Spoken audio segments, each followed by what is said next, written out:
Now it's time to create the message. And the goals with a message are first to attract someone's attention. Now you've got their attention, you need to tell them something. And when they hear that thing, you want them to be motivated to take some action. So we need to start and work our way back up from the bottom of this list of goals. What is it that we're motivating them to do?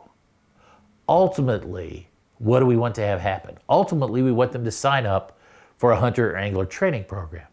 But stop and think for a minute.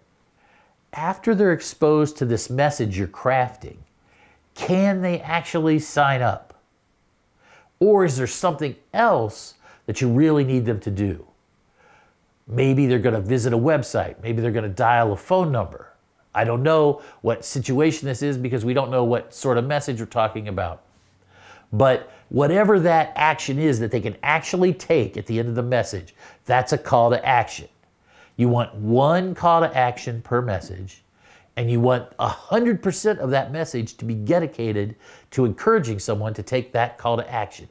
Anything else is just a distraction. Now we want to communicate with them in order to motivate them to take that call to action. So what we want to do is we want to make a list. Make that list and make it a list of benefits, not features. It's a feature that fishing is easy enough that a kid can do it, right? It's a benefit that you can spend time with your family fishing. You want to sell those benefits.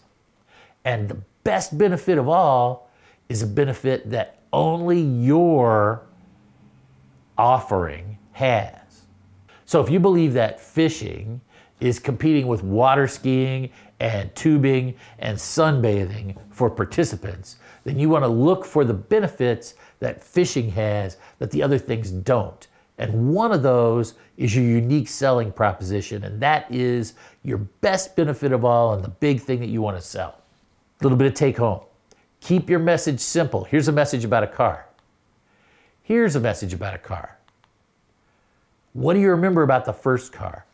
Nothing. Why? Because they told you everything, which in essence allows you to absorb nothing. What did they tell you about the second car? It's fast, right? Keep your message simple. Next, don't oversell. Say that you went to the coffee shop and you're standing in line waiting for your mocha, and you see up in front of you a couple notches a person that you find really attractive, right? So this person orders their cup of coffee and they're waiting around, and you can try to chat them up a little. Obviously, you want to jump right to, hey, would you like to have my babies, right? That is absolutely the first thing that you'd want to approach anybody with. No, right? Hey, would you like to have a cup of coffee sometime? Sell the first step, not the last step. So many times you will bog down a message trying to tell everybody everything from stem to stern rather than just telling them the one or two things they need to take that next action, to come to the recruiting event, to look at your website, to call for more information. Sell the steps, not the last step. Okay, so now we've got our communication worked out. We know what we want them to do after they see that communication. Now we need to get their attention. There's some different ways that you can get a person's attention. And the best way to do that is with relevant interest. That is something interesting that's actually relevant to the product or service you're selling. It could be a benefit of using that product. It can be something you gain from using that product. That's called greed in the business. Or something you lose by not using the product. That's called fear in the business. Next, sort of down the line a notch, is what we call borrowed interest. That's when you use a celebrity or a song or controversy or a pretty person, something like that, to get people's attention rather than something that's actually relevant to your product.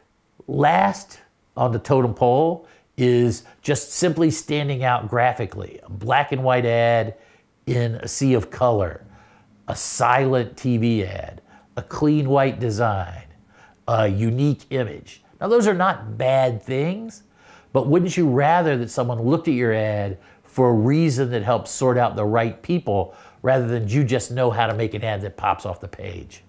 The thing to remember about marketing, recruiting, whatever you want to call this process, is that it's constantly in refinement. You want to place your media. You want to watch your media and your messages. You want to see what works and what doesn't work, and you want to tweak. Your marketing will get better every time you go around. It may never ever be perfect, but it will constantly be improving and creating better and better results. That's it for today. Go to Locavore.Guide. There are videos like this on there for you, as well as tons of resources that you can use to turn locavores in your state into happy hunters and anglers. We'll see you next time.